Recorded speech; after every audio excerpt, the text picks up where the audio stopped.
Setelah membahas HTML dan CSS, maka yang berikutnya yang akan kita bahas itu adalah PHP.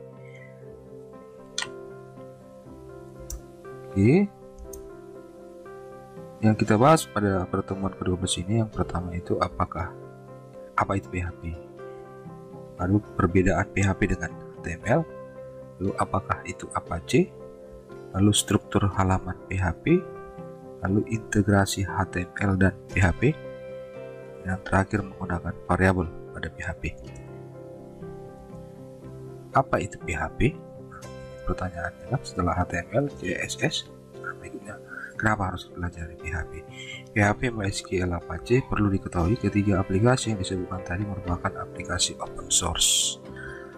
Aplikasi open source merupakan aplikasi berlisensi GPL (General Public License) yang diperuntukkan secara bebas, digunakan oleh masyarakat internasional dan sifatnya gratis.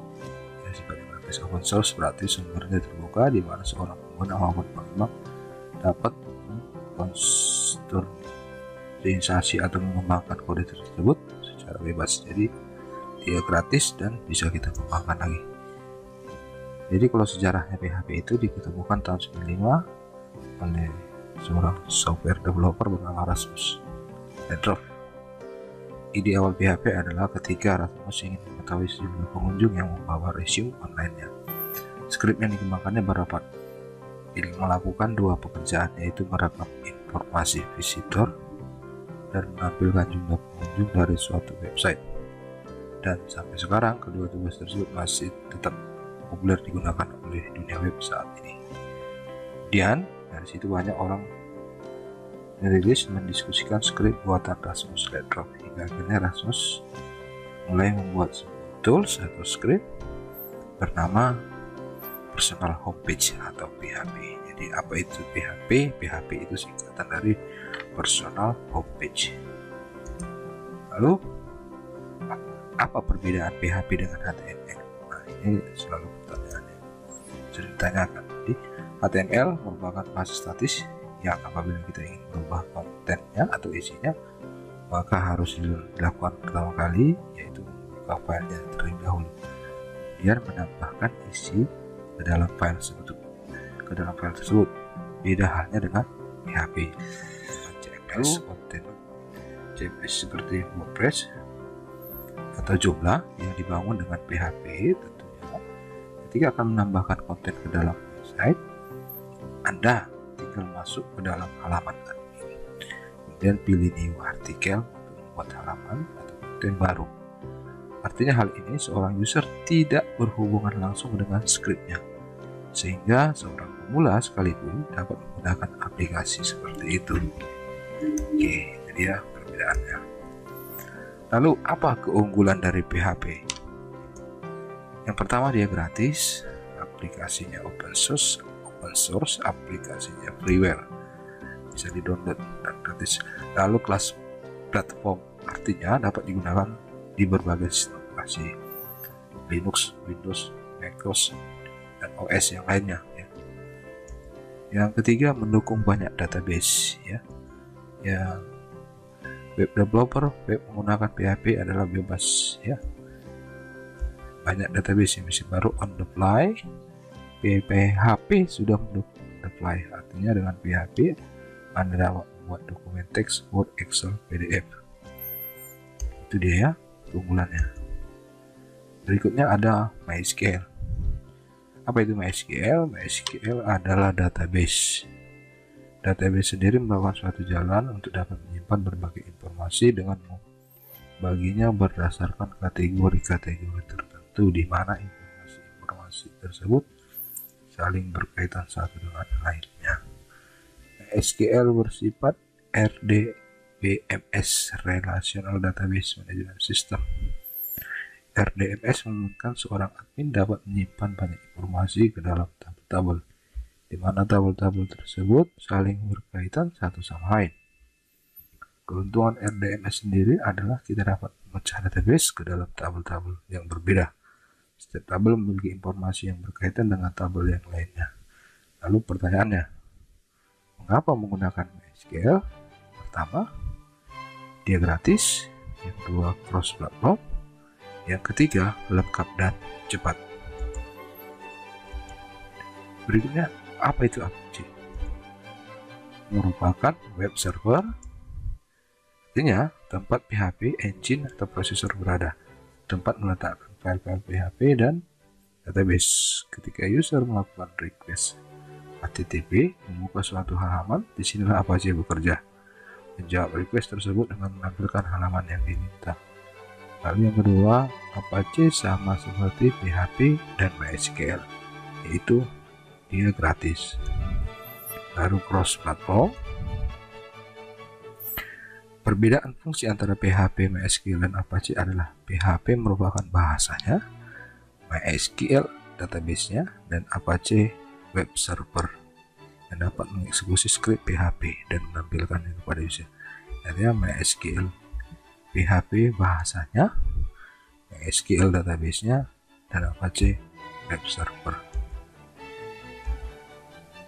Lalu berikutnya struktur halaman PHP. Struktur halaman PHP bentuknya seperti ini. Pertama dibuka dengan PHP, sintaksnya body PHP diakhiri, lalu tutup lagi dengan tanda tanya. Ya, PHP seperti ini. Mulai dengan ini, diakhiri dengan ini. Untuk mengetikkan baris kode PHP, maka Anda perlu mengapitnya dengan tag seperti ini, PHP, dan diakhiri dengan ini. Karena dari luar itu PHP Engine tidak menganggapnya sebagai script PHP, melainkan hanya HTML biasa. Oke, berikutnya ini latihan bisa membuat halaman PHP ya. Buka Notepad, lalu ketikkan teks di bawah ini di Notepad. Ya, ini diawali PHP echo print halo dunia PHP. Jadi kalau kamu simpan nanti di exam htdocs ya. Tapi saran saya, karena kita khusus untuk belajar PHP, tambahin satu folder untuk latihan PHP di dalam folder htdocs ya. Jadi nanti dia exam htdocs latihan PHP /latihan PHP titik PHP. Jadi buat folder namanya latihan PHP di dalam folder htdocs. Lalu untuk menjalankannya buka browser, ketikkan http localhost latihan PHP seperti ini contohnya ya. Jadi C ini kan ada exam. Exam di sini exam. Nah, di dalam exam ada htdocs yang ini. Dalam htdocs buat folder misalnya namanya latihan PHP, lalu nanti disimpan di folder tersebut. Jadi di ini exam htdocs latihan PHP. Kalau dijalankan localhost latihan PHP baru latihan 1.php. Itu nama filenya yang ini ya. Oke.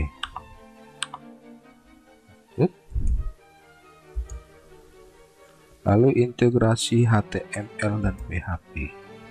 Selain berdiri sendiri, PHP pun dapat diintegrasikan dengan HTML, artinya dapat digabungkan dengan HTML. Berikut contoh halaman yang di dalamnya terdapat skrip PHP dan HTML. Awali dengan HTML, head, body, lalu masuk skrip PHP. Ingat PHP tadi bahasanya. Echo artinya dicetak di layar.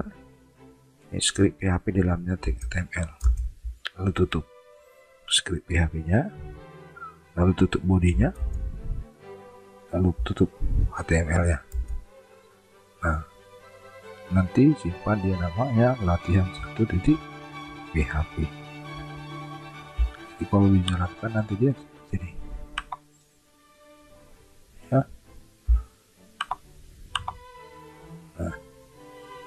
Ya, kalau dijalankan. Berikutnya menggunakan konstan. Apa itu konstan?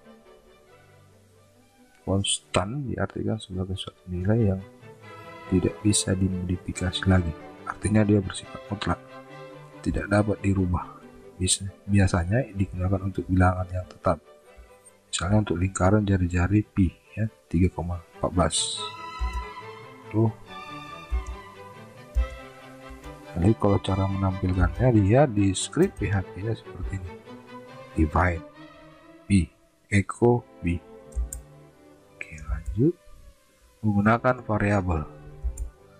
Variabel merupakan suatu nilai yang masih dapat diubah dengan cara diisi ulang. Berbeda dengan konstan yang tidak dapat dirubah bersifat mutlak. Berikut contoh menggunakan variabel. Script PHP dimulai. Ini tanda dolar artinya variabel tahun sama dengan 2010. Lalu variabel tahun sama dengan 2012. Echo print variabel tahun, cetak variabel tahun, itu dia. Tutup dia tag untuk script PHP. Tipe float itu data yang berisi bilangan pecahan. Float bilangan pecahan seperti 1,3, 1,2 dan sebagainya. Lalu ada tipe string. Tipe data berisi kumpulan karakter, angka, huruf, dan simbol seperti Susu Putrajaya dan sebagainya. Oke, berikutnya cara penulisan variabel. Dalam menulis variabel ada hal-hal yang harus diperhatikan, dan jika tidak diikuti maka variabel tersebut tidak akan menjadi variabel tetapi bilangan lain dan bisa saja jadi error. Pertama, variabel diawali dengan tanda dolar. Lalu variabel dalam PHP harus diawali dengan tanda dolar. Setelah itu diikuti dengan huruf atau underscore garis bawah. Contoh variabel A, variabel kursus. Variabel tidak boleh diawali dengan angka. Variabel tidak boleh mengandung spasi. Variabel tidak boleh mengandung karakter khusus seperti bintang dan sebagainya. Lalu kedua, variabel pada PHP bersifat case sensitive. Dalam variabel PHP, variabel kerennya hanya huruf besar, kerennya huruf kecil, dan variabel kerennya ini huruf besar semua, dianggap tidak sama. Bila dia karakter besar kecilnya maka tidak dianggap sama, dia jadi satu variabel. Jadi kalau seperti ini dengan tulisan keren ini, keren dengan huruf kecil hurufnya, keren dengan diawali buka besar, dan keren dengan seluruhnya huruf besar, ini terhitung 3 variabel ya, dia berbeda. Lalu untuk menghindari kesalahan tersebut, sebaiknya variabel ditulis dengan huruf kecil saja. Yang ketiga, memberikan nilai kepada variabel. Sama seperti bahasa pemrograman yang lainnya, berikan nilai pada variabel bisa menggunakan tanda sama dengan contoh variabel nama sama dengan school dan sebagainya. Lalu tidak memerlukan deklarasi terlebih dahulu, tidak seperti bahasa pemrograman yang lainnya seperti Pascal, C++ memerlukan deklarasi terlebih dahulu. Artinya diperkenalkan dulu dia variabel, tidak perlu seperti itu. Lalu yang kelima, variabel PHP tidak bertipe. PHP termasuk sebagai Lucy type language, yaitu jenis bahasa pemrograman yang variabelnya tidak terikat pada sebuah tipe tertentu. Variabel dalam PHP bebas diisi dengan nilai apa saja, seperti integer, string, float, dan sebagainya. Lalu predefined variables. Predefined variables merupakan variabel yang sudah secara otomatis ada dalam PHP, dan sebaiknya kita tidak membuat variabel yang sama dengan predefined variables. Ini dia contohnya ya. Lanjut, menggunakan operator. Operator membuat suatu nilai menjadi penting. Ada beberapa jenis operator yang berguna dalam pemrograman PHP. Ada operator matematika, assignment, perbandingan, logika, increment, discrete. Ya, operator matematika contohnya seperti ini. Ini contoh operator ya, variabel pengurangan, variabel pertambahan, variabel perkalian, variabel pembagian, variabel hasil bagi. Jadi dibuat tanda plus ya, ini untuk variabel penjumlahan, ini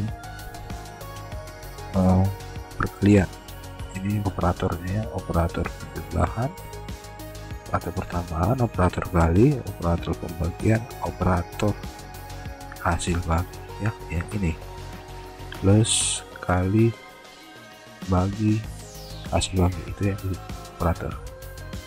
Oke, saya rasa sampai di sini saja dulu. Kita akan lanjutkan materi berikutnya di minggu depan. Saya rasa sekian dan terima kasih. Jaga kesehatan. Salam sehat dari saya.